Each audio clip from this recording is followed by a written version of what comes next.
আসসালামু আলাইকুম। সবাইকে শুভেচ্ছা। ভিডিও তৈরি করতে চাইনি কিন্তু না করে পারলাম না। চলুন একজন আদিবাসী যুবকের বক্তব্য শুনে আসি। তারপর কথাগুলো শোনার উপযোগী হলে আপনারা শুনবেন। ডক্টর মোহাম্মদ ইউনিসের উদ্দেশ্যে এখান থেকে আমরা আওয়াজ তুলছি যে যতক্ষণ অব্দি পার্বত্য চট্টগ্রাম ভারতের অন্তর্ভুক্ত না হয় ততক্ষণ অব্দি সেনাবাহিনী পার্বত্য অঞ্চল থেকে প্রত্যাহার করতে হবে। খাগড়াছড়িতে ঘটে যাওয়া সাম্প্রতিক ঘটনাটি আমাদের সবাইকে নাড়া দিয়েছে। গত 23 সেপ্টেম্বর 14 বছরের একজন মারমা আদিবাসী কিশোরী ধর্ষণের শিকার হয়েছে। এটি একটি ভয়ঙ্কর এবং নিন্দনীয় অপরাধ। অপরাধীদের একজনকে আইনের আওতায় আনা হয়েছে। আমরা চাই আইনের মাধ্যমে অপরাধীর দৃষ্টান্তমূলক শাস্তি হোক। ভিকটিম ও তার পরিবারের প্রতি আমাদের মানবিক সহানুভূতি এবং ন্যায় বিচারের দাবি একসাথে উচ্চারিত হওয়া উচিত।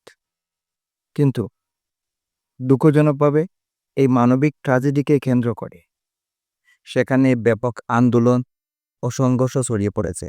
আসামিদের একজনকে গ্রেপ্তার করার পরেও পরিস্থিতি এতটাই উত্তপ্ত হয়েছে যে 3 জন নিহত হয়েছেন এবং সেনাবাহিনী সহ বহু মানুষ আহত হয়েছে। দোকানপাটে অগ্নিসংযোগ হয়েছে, সড়ক অবরোধ হয়েছে, প্রশাসনকে আইনশৃঙ্খলা নিয়ন্ত্রণে হিমশিম খেতে হচ্ছে। অবশেষে জনশৃঙ্খলা বজায় রাখতে প্রশাসন 144 ধারা জারি করেছে। এখানেই শেষ নয়, এই ঘটনার সুযোগ দিয়ে কিছু স্বার্থান্বেষী মহল দেশবিরোধী ষড়যন্ত্রে নেমেছে। এখন প্রশ্ন হচ্ছে, আসামিকে ধরার পরেও কেন পরিস্থিতি শান্ত হচ্ছে না? কারা এর পিছনে ইন্ধন যোগাচ্ছে? তারা ধর্ষণের ন্যায় বিচার চাইছেন না, বরং বিষয়টিকে ব্যবহার করছেন রাজনৈতিক স্বার্থে। তারা জাতিসংঘের অধিবেশনকে টার্গেট করে বিভ্রান্তিকর বক্তব্য ছড়াচ্ছে, যাতে বাংলাদেশকে আন্তর্জাতিক অঙ্গনে ছোট করা যায় এবং বিশ্ব নেতারা বাংলাদেশের মানবাধিকার লঙ্ঘনের অপরাধে তাৎক্ষণিক পদক্ষেপ নিতে পারে। আপনারা দেখছেন নিজুম মজুমদার একটি বার্তায় বলেছেন গত 5 আগস্ট থেকে এখন পর্যন্ত প্রায় 10 লক্ষ হিন্দু প্রাণের ভয়ে ভারত ছেড়ে পালিয়েছে। তার এই বক্তব্যে স্পষ্ট ষড়যন্ত্রের প্রমাণ মিলে। এমনকি আদিবাসীদের মিছিল থেকে একজনকে বক্তব্যে সেনা প্রত্যাহার ও পাহাড় ভারতকে দখল দেওয়ার মতো দেশবিরোধী দাবি তুলেছে, যা আমাদের স্বাধীনতা ও সার্বভৌমত্বের বিরুদ্ধে সরাসরি ষড়যন্ত্র।